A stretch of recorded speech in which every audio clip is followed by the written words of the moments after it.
Bismillahirrahmanirrahim. Assalamualaikum warahmatullahi wabarakatuh.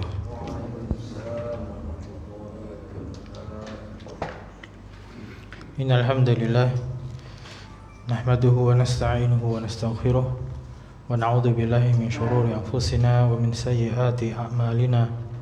Man yahdihillahu fala mudilla lahu wa man yudlil fala hadiya lahu. Asyhadu an la ilaha illallah wahdahu la syarika lahu wa asyhadu anna Muhammadan abduhu wa rasuluh. Allahumma salli wa sallim wa barik ala nabina Muhammad wa ala alihi wa sahbihi wa man tabi'ahum bi ihsan ila yaumil qiyamah. Wa ba'du. Ayyuhal ikhwah rahimani wa rahimakumullah. Alhamdulillah, kita senantiasa panjatkan puji syukur kehadirat Allah Subhanahu wa taala yang banyak memberikan kenikmatan pada kita hingga malam hari ini. Setelah kita berhari raya Idul Adha, kemudian hari makan-makan, hari tasyrik, alhamdulillah di malam hari ini, Jumat malam, kita bisa melanjutkan pelajaran kita rutin tiap Jumat malam ba'dal Isya. Pelajaran tentang kaidah lughah Arabiyah, ya, kaidah bahasa Arab. Dan untuk yang hari Jumat ba'dal Maghrib, kaidah bahasa Arabnya yaitu ilmu nahwu. Kita membaca kitab Matan Al-Ajurumiyah, ya, karya Al-Imam Abu Abdillah Muhammad bin Dawud As-Sanhaji rahimahullah ta'ala. Dan telah berlalu di pelajaran yang lalu kita membahas tentang isim-isim yang dirofakkan. Nah, jadi kata-kata yang dirofakkan. Nah, kalau kita dengar kata dirofakkan, maka bayangannya adalah harokat terakhirnya apa? Dhammah atau yang menggantikannya. Jadi kata rofa itu identik dengan tanda yaitu dhammah atau yang menggantikannya. Nah, untuk isim-isim yang dirofakkan disebutkan dalam kitab ini ada berapa? Ada 7. Ada 7. Yang pertama al-fa'ilu, yang kedua al-maf'ulul ladzi lam yusamma fa'iluhu, nama lainnya apa? Naibul fa'il. Dan yang ketiga al-mubtada'u, yang keempat ya khobaruhu atau khobarul mubtada'i, khobarnya mubtada. Nah, 4 itu antum harus faham dulu, harus benar-benar menguasai. Maka bagi yang belum paham bisa ditanyakan atau murojaah dengan temannya sampai betul-betul paham. Nah. Karena bab berikutnya di sini ini adalah bab tentang kata-kata yang menjadi faktor yang mempengaruhi perubahan mubtada dan khobar, yang dia masuk kepada susunan mubtada khobar. Ya, maka kita baca dulu, nanti kita sambil jelaskan ya. Kita lanjutkan di halaman 13. Qala al-musannifu rahimallahu ta'ala babul awamilid dakhilati alal mubtada'i wal khabari. Babul awamilid dakhilati alal mubtada'i wal khabari. Wahya salasatu asya'a. Kana wa akhawatuha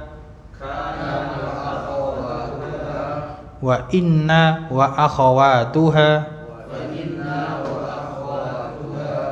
wa dhanantu wa akhawatuha. Fa amma kana wa akhawatuha fa innaha tarfa'ul isma wa tansibul khabara.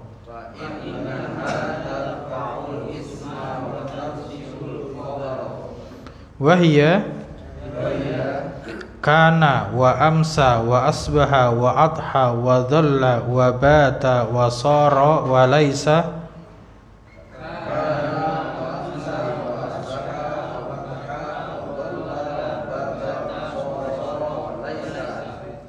wa mazala wa man fakka wa ma fati'a wa ma bariha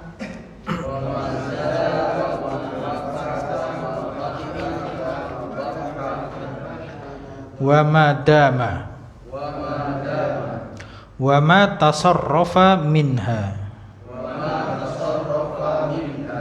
nahwa kana wa yakunu wa kun wa asbaha wa yusbihu wa asbih taqulu kana zaidun qa'iman wa laisa amrun syakhisan wa ma ashbaha dzalika.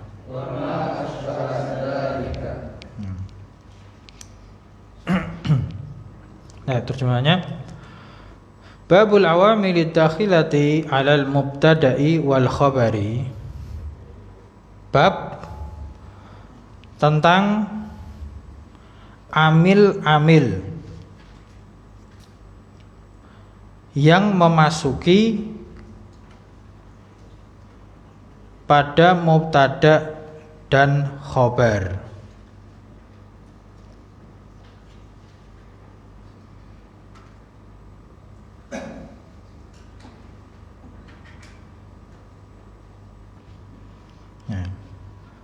Bab tentang amil-amil yang memasuki pada mubtada dan khabar.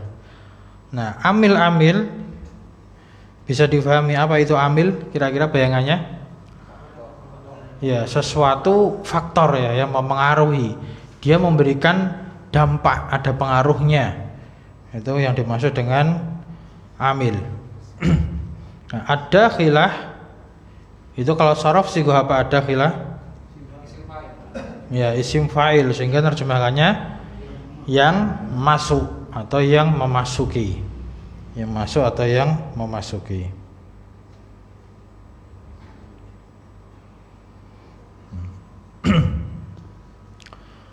Nah, bab ini membahas tentang amil-amil yang masuk pada mubtada dan khobar. Maka tentunya kita harus, tadi sudah kita ingatkan, memahami betul dan menguasai tentang mubtada dan khobar.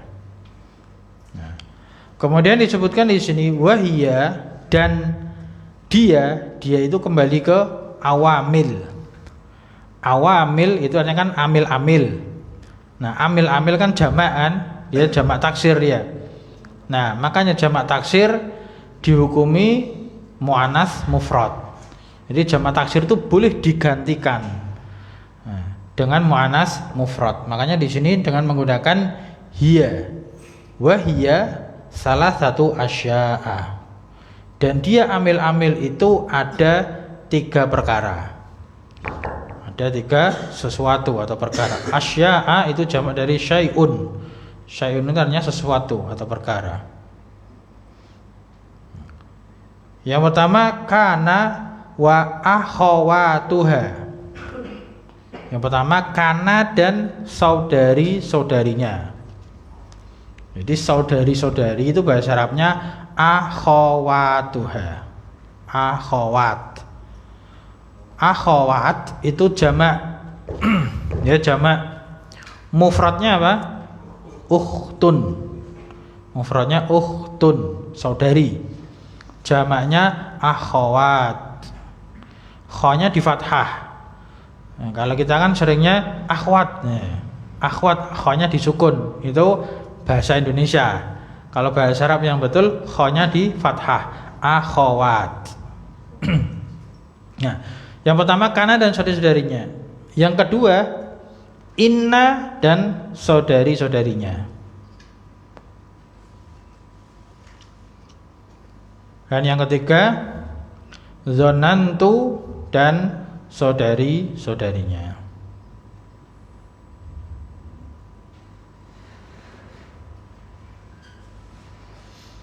Nah, untuk penerjemahannya kana itu apa? Kana itu bisa diartikan dengan beberapa penerjemahan, tergantung konteks kalimatnya. Kana itu bisa berarti ada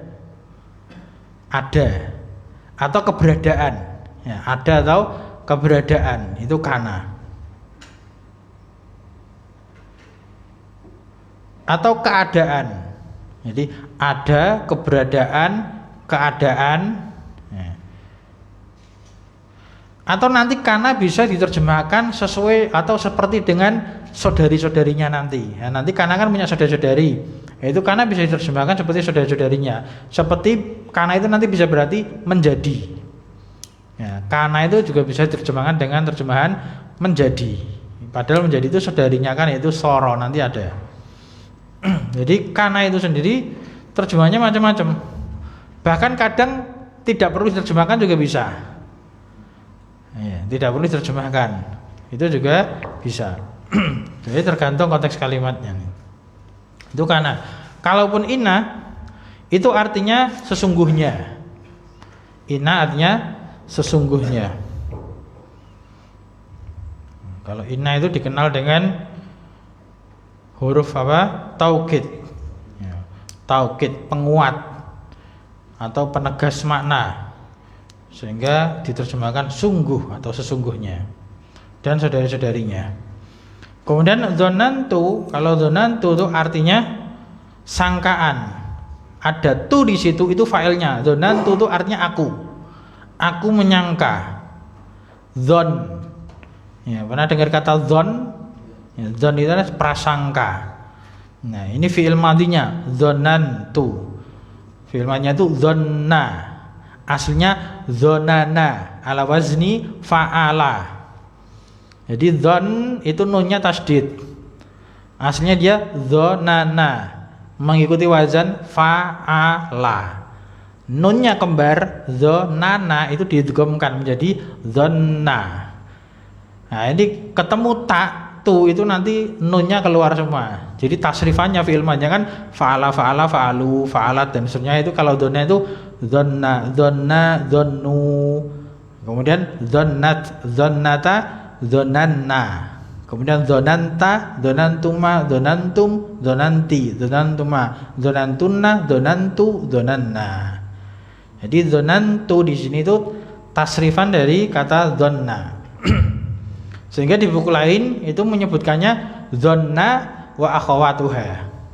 Jadi dzonna dan saudara-saudarinya. Tapi kalau di jurumnya dikasih contoh sekaligus filenya tu, dzonantu. Nah, ini 3 perkara yang dia bakal memasuki mubtada dan khobar. Ya, dia bisa masuk ke mubtada khobar. Nah, nanti ada pengaruhnya enggak? Kalau masuk ke mubtada khobar ada pengaruhnya enggak? Ada, sebagaimana judulnya kan dia al-awamil. Apa awamil? Faktor yang mempengaruhi. Berarti nanti ada pengaruhnya. Ada pengaruhnya. Nah, apa pengaruhnya? Nah, kita ingat dulu mubtada khobar. Mubtada dan khobar dari sisi i'rab. I'rab itu perubahan akhirannya. Dia i'rabnya apa? Marfu kan? Mubtada khobar, dua-duanya marfu. Jadi al-mubtada'u wa khobaruhu, dua-duanya marfu semua. Marfu semua. Nah, ketika kemasukan awamil ini, nah, maka nanti dia berubah. Yang pertama, fa'amma kana wa akhawatuha, maka adapun kana dan saudari-saudarinya. Ini yang pertama, kana dulu yang dibahas. Kana dan saudari-saudarinya, fa innaha, maka sesungguhnya kana dan saudari-saudarinya itu, nah, ha di sini kembali ke kana dan saudari-saudarinya. Maka sesungguhnya kana dan saudara-saudaranya itu, ini pengaruhnya ini amalannya. Tarfa'ul isma wa tansibul khabaro. Dia merofakkan isim dan menasabkan khabar. Merofakkan isim dan menasabkan khabar. Loh, kok Isim, opo itu isim? Nah, isim di sini antum kasih catatan, isim di sini asalnya adalah mubtada. Jadi isim yang dimaksud di sini tarfaul isma. Nah, al isma di situ, al isma ini asluhu al mubtada. Asalnya adalah mubtada. Wa tansibul khabara, dan menasabkan khobar. Nah, khobarnya jelas, khobar mubtada. Kenapa kok isim di sini mubtada? Ya karena kana itu termasuk awamil yang masuk ke mubtada dan khobar. Nah, pengaruhnya diantaranya pertama ganti nama. Yang tadinya namanya mubtada diganti menjadi isim. Nah, isimnya di sini isimnya kana. Isimnya kana. Nanti kita jelaskan dengan contoh insyaallah. Ini kita menerjemahkan dulu secara teorinya. Nah, jadi yang tadinya mubtada namanya dirubah menjadi isim. Isimnya kana. Nah, isimnya kana di sini i'rabnya tetap marfu. Kan mubtada kan marfu kan? Mubtada marfu. Maka isimnya tetap marfu. Ini untuk kana. Jadi kana amalnya tarfaul isma, merofakkan isim. Mubtadanya tetap marfu, namun dia watan sibul khobaro, menasabkan khobar. Nah, kalau khobarnya jadi mansub. Ini amalannya. Nah, ini syarat teori dulu ya. Tadinya mubtada khobar marfu. Kemasukan kana menjadi mubtada'nya jadi isimnya kana marfu, khobarnya menjadi khobarnya kana mansub. Jadi mansub, marfu jadi sama mansub. Nah, kemudian wahia, dan dia kana dan saudara-saudaranya itu totalnya nanti ada 13 itu ya. Ada 13. Yaitu kana. Terjemahnya kana tadi sudah ya. Bermacam-macam, bisa ada, bisa keberadaan, bisa keadaan, bisa menjadi atau bisa tanpa terjemahkan, itu kana, itu macam-macam nanti. Kemudian wa amsa itu kana, saudaranya kana, tapi menunjukkan waktu di sore hari, sehingga terjemahannya bisa diartikan keadaan di sore hari. Keadaan di sore hari, berkaitan dengan waktu nih amsa, sore hari. Kemudian asbaha, ini saudaranya kana, berkaitan dengan waktu subuh, pagi. Berarti keadaan di pagi hari. Kita artikan seperti itu aja. Nanti tergantung konteks kalimatnya. Kemudian wa'adha, berkaitan dengan waktu duha. Ya, waktu duha itu setelah apa? Matahari di atas apa setombak itu ya, sampai hampir tepat di atas sebelumnya itu ya. Kalau jam ya mungkin sekitar mulai jam 6:30 ya, sekitar 6:30 sampai jam 11-an itu. Itu duha. Kemudian dhalla itu keadaan yang berkaitan dengan waktu siang hari. Jadi keadaan di siang hari. Dhalla. Kemudian bata, keadaan di waktu malam hari. Bata itu malam hari. Nah, amsa, asbaha, adha, dhalla, bata berkaitan dengan waktu. Kemudian soro. Soro itu artinya menjadi. Berubah menjadi, soro itu artinya berubah menjadi. Laisa itu artinya bukan atau tidak. Dia penafian, menafikan. Menafikan artinya bukan atau tidak. Nah, itu 8 ya. Kana, amsa, asbaha, adha, dhalla, bata, soro sama laisa. 8 ini dia tidak ada syarat apapun, bisa langsung memasuki mubtada dan khobar. Nah, adapun yang berikutnya 4 berikutnya, tadi ketika kita baca kita jeda. Yang berikutnya mazala wa manfaka wa mafati'a wa mabariha.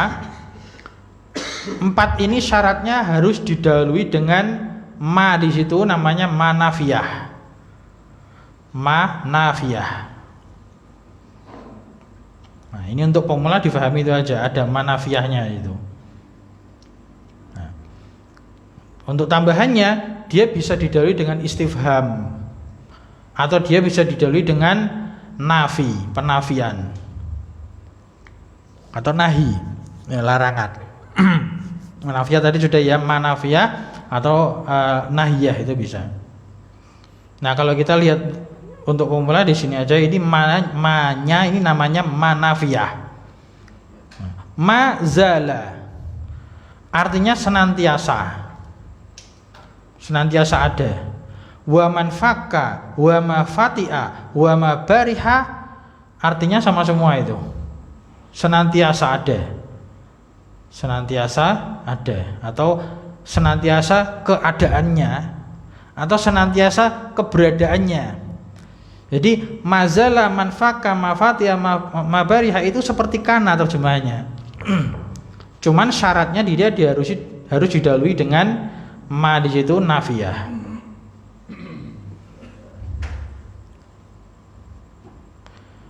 Arti aslinya itu manafiyah dan makan tidak. Zala itu artinya hilang, lenyap. Mazala berarti tidak hilang, tidak lenyap. Berarti apa? Senantiasa ada gitu. Tidak akan hilang, tidak akan lenyap, berarti senantiasa ada. Makanya artinya sama seperti kana kan ada keberadaan atau keadaannya. Nah, cuman zala, infaka, fatia, bariha itu ketika dia beramal sebagai awamil yang masuk pada mubtada khobar yang menjadi saudaranya kana, syaratnya harus didahului ma, nafiyah. Kemudian yang itu tadi 4, 8 tambah 4 12. Kemudian yang terakhir yang ke-13 itu dama, itu syaratnya harus didahului dengan ma, tapi di situ bukan ma nafiyah namanya ma dzarfiyah. Dzarf itu keterangan waktu, dzarf zaman jadi. Madama. Terjemahannya madama itu artinya selama. Jadi jangka waktu itu loh. Madama selama. Ya. Selama dalam jangka waktu apa itu madama. Ya, selama. Contohnya di Al-Quran kan ada madumtu hayya, selama aku hidup. Madumtu, dumtu kan tu kan aku, madumtu selama aku, hayya hayyan hidup. Kemudian wama tasarrafa minha, dan apa saja yang tertasrifkan, ini katanya dengan sorof, apa yang tertasrifkan minha dari kana dan saudara-saudarinya itu. Wama tasarrafa minha, dan apa saja yang tertasrifkan dari kana dan saudara-saudarinya. Nah, dari kalimat ini ada petunjuk bahwasanya kana dan saudara-saudarinya itu termasuk fiil. Nah, jadi kana itu termasuk fiil. Dan saudara-saudarinya itu fiil semua itu. Amsa, asbaha, adha, dhalla, bata itu fiil semua. Sampai madama, dama itu juga fiil. Tepatnya fiil maldi. Nah, itu semua fiil maldi. Wa ma tasarrafa minha, dan apa yang tertasrifkan darinya. Artinya apa? Contohnya di situ nahwa kana. Kana itu kan fiil maldi. Paham? Dia bisa ditasrif menjadi fi'il mudhari. Apa fi'il mudhari'nya? Yakunu. Ini kan kana wa yakunu, lanjutnya gitu. Nah. Kemudian bisa menjadi fi'il amr. Fi'il amrnya apa? Kun. Nah, ini kan kun. Nah, sering terjemahkan kun apa? Jadilah. Nah, makanya tadi kana kan terjemahnya diantaranya ada yang menjadi.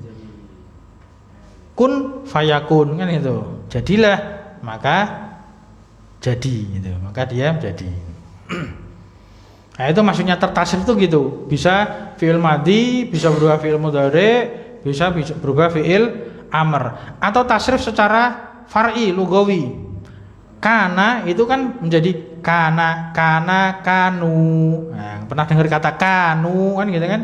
Kanu, kemudian kanata, kunna, kemudian kunta, kuntuma kuntum, kunti, kuntuma kuntuna, kuntu kunna. Itu juga bisa. Itu juga beramal seperti amalannya kana, yaitu merofakkan isim dan menasabkan khobar. Itu kana. Demikian pula dengan asbaha. Nah, asbaha itu fi'il madhi. Ini fi'il sulasi mazid. Kalau kita belajarnya masih fi'il sulasi mujarrad. Nah, asbaha itu fi'il sulasi mazid, 3 huruf tambah 1. Nah, aslinya kan waktu subuh, subhun, waktu subuh dimasukkan wazan af'ala menjadi asbaha, itu fi'il madhi. Fi'il mudhari'nya yusbihu. Asbaha yusbihu. Yusbihu itu fi'il mudhari'. Kemudian asbih di sini, asbih itu fi'il amr. Ya, asbih itu fi'il amr. Nah, ini masuk ke contoh. Takulu, kamu katakan sebagai contoh, kana Zaidun qa'iman. Spidolnya di mana, Pak?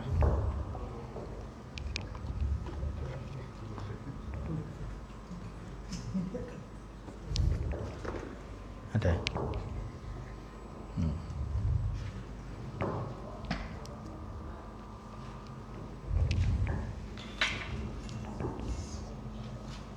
Kana Zaidun qa'iman, ya, menjadi qa'iman. Nah. Kana. Nah, ini aslinya adalah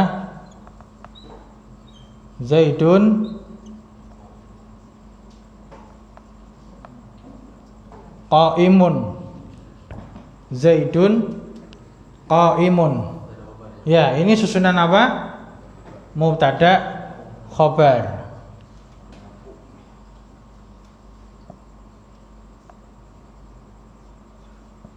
Mubtada khobar. Dua-duanya marfu. Zaidun mubtada marfu. Qa'imun khobar marfu.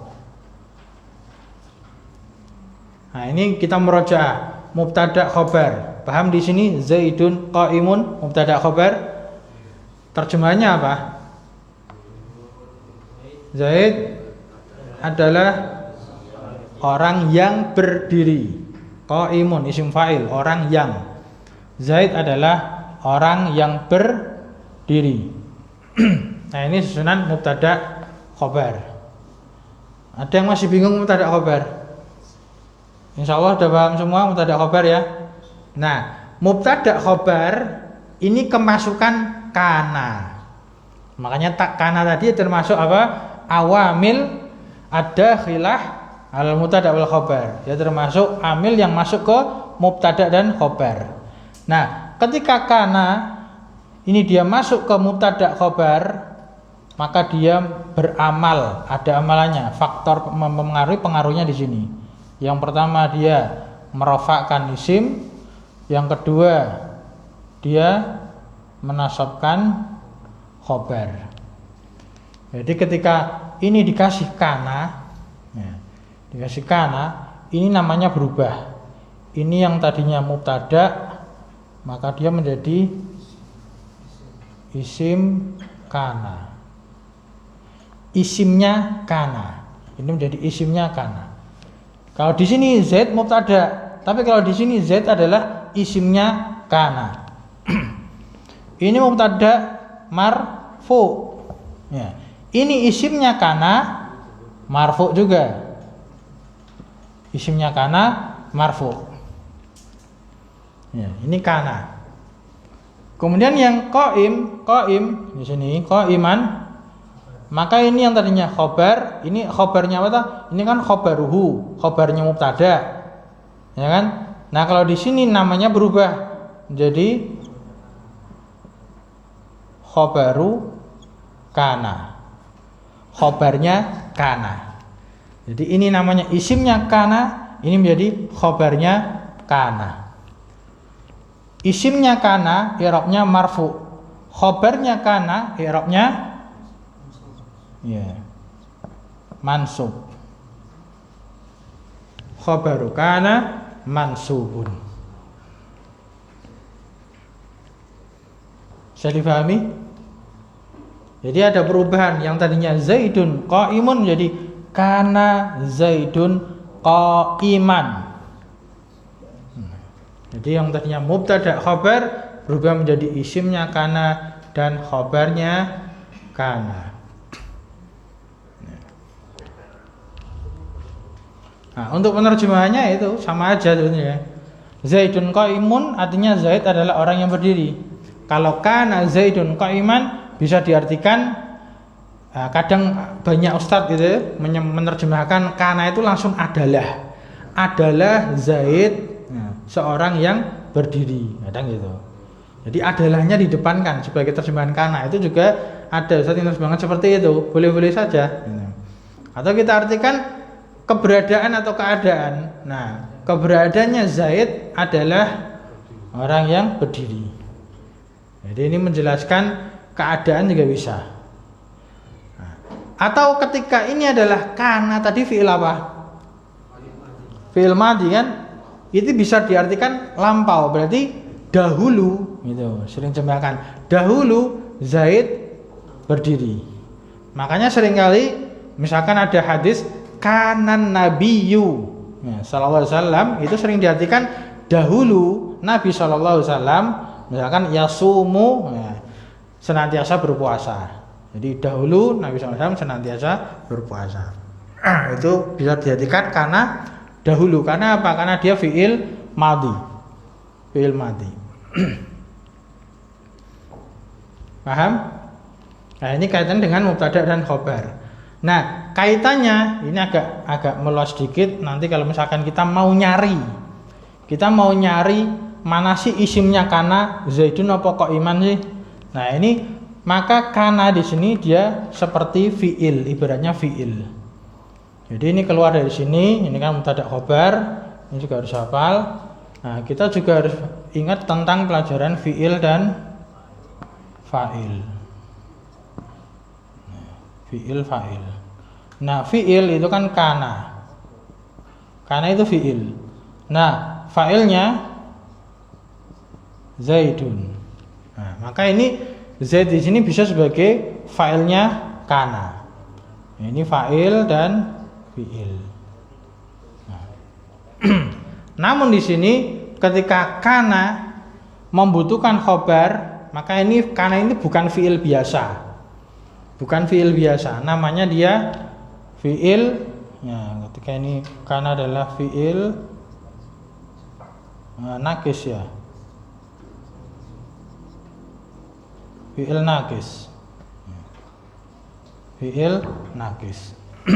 Nah, karena di sini fiil nakis dia membutuhkan mubtada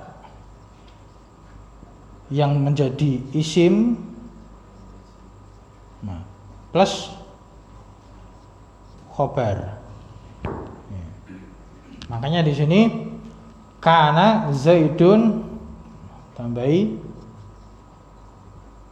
qaiman. Nah, ini Zaid sebagai ini mubtada atau isimnya, qaiman sebagai khabarnya.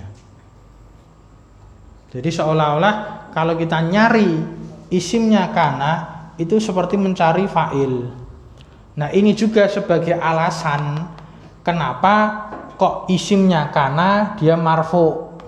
Isimnya kana kok marfu? Karena kana itu fi'il. Jadi seolah-olah isimnya kana itu juga sebagai fa'il marfu. Beda nanti kalau inna. Kalau inna itu tidak butuh fa'il. Kalau inna nanti inna zaidan, yang pertama ini mansub.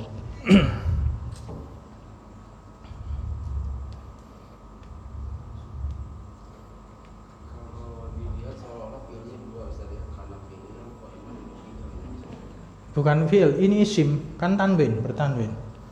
Nggak bisa. Nah. Ada pertanyaan? Salah paham? Nah, contoh-contoh yang lainnya banyak, misalkan kana dalam Al-Quran. Contohnya mubtada dan khobar dulu. Allah Maha Pengampun. Bahasa Arabnya apa? Yeah. Allahu ghafurun. Allahu ghafurun. Dikasih kana. Maka menjadi kanallahu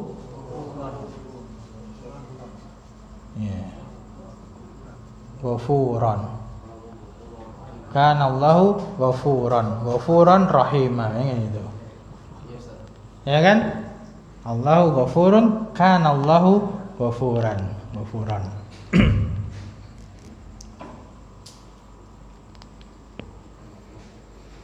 Kemudian yang contoh di sini berikutnya laisa amrun syakhisun.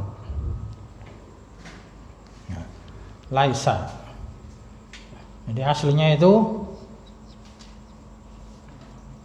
amrun. Aslinya amrun.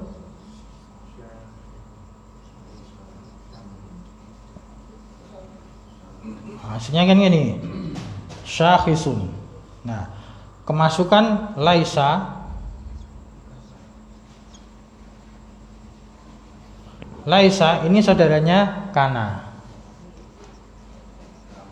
Ya, ini saudaranya. Saudari. Atau ukhti tadi, ukhtun. Ini kalau mufrad, kalau jamannya akhawat. Laisa, maka di sini amrun tetap dia marfu. Karena ini nanti namanya isimnya laisa. Nah, di sini dia mubtada. Nah, di sini dia khobarnya mubtada. Nah, untuk amr di sini maka dia namanya berubah menjadi ya isimnya laisa. Berubah dia namanya jadi isimnya laisa. Nah, sedangkan ini syakhisun berubah menjadi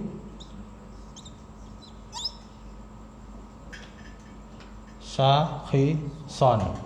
Nah, syakhisan tadinya khabarnya mubtada, maka ini berubah menjadi khabarnya laisa. Sama ini mau antum ganti amsa juga bisa.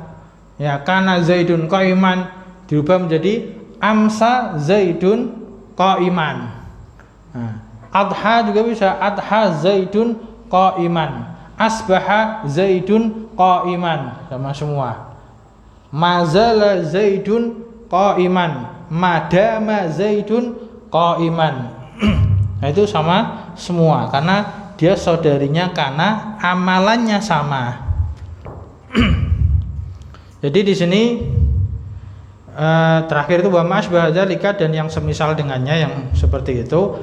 Intinya di sini pelajaran kita hari ini yang harus antum hafalkan, antum harus pahami, hafalkan tentang amil-amil yang masuk pada mubtada khobar. Satu ya, amil-amil yang masuk pada mubtada khobar. Tentunya antum harus paham betul mubtada khobar dulu. Nah, amil-amil itu ada 3. Kana dan saudara-saudarinya, kemudian inna dan saudara-saudarinya, dan dzanna dan saudara-saudarinya. Nah, itu 3. Kemudian berikutnya kana. Ya, pembahasan pertama, kana dan saudara-saudarinya itu amalannya. Jadi pengaruhnya, dampaknya itu adalah merofakkan isim atau mubtada menasobkan khobarnya. Jadi kana cara ngapalkannya kalau mubtada khobar kan rofa. Ya mubtada khobar rofa. Kemasukan kana menjadi rofa nasob. Kana rofa nasob. Gitu. Jadi ngapalkannya kana rofa nasob. Tadinya mubtada khobar itu rofa.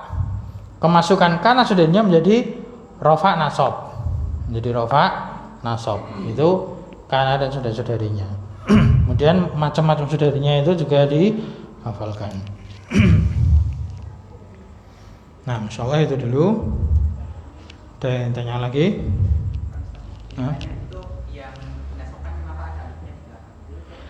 Iya, itu kaidah dalam penulisan. Jadi penulisan nasab, misalkan ada kata fi'il, misalkan fi'lun, kemudian ismun atau baitun, kan ini kan, dan lain-lain, masjidun, macam-macam. Itu ketika ini kan rofa, ketika nasab ya fi'lan fathah tanwin, istilah gitu kan. Ketika fathah tanwin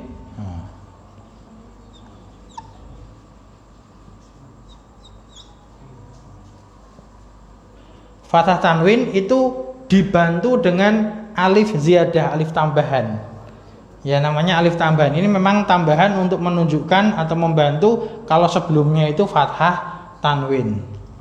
Jadi seandainya tidak ada harokatnya, ini sudah paham. Ini bacanya fi'lan, ini bacanya isman, ini bacanya baitan. Nah, kecuali ini kan ada pertanyaan ya, tambahan faedah. Kecuali dua keadaan yaitu ketika tak marbutoh. Yang pertama tak marbutoh, madrasah misalkan, atau mudarisatun. Nah, ini kalau mansub tetap gini, mudarisatan tanpa ada alif belakangnya. Ini yang pertama tak marbutoh. Yang kedua hamzah sebelumnya alif. Contohnya jazaan. Ini jazaun, maka di sini menjadi jazaan. Jangan dikasih alif lagi belakangnya, karena sebelum hamzah sudah ada alif. Contoh yang lainnya banyak, binaan kan itu. Nah, ini dua keadaan di sini, maka fathah tanwin setelahnya tanpa alif. Tapi selainnya fathah tanwin ada alifnya. Itu kaidah di dalam penulisan itu. Kaidah imla gitu. Nah, cukup ya. Alhamdulillah, cukup sampai sini dulu. Naktafi bihadzal liqa. Subhanakallahumma wa bihamdika asyhadu an la ilaha illa anta astaghfiruka wa atubu ilaik. Alhamdulillahirabbil alamin.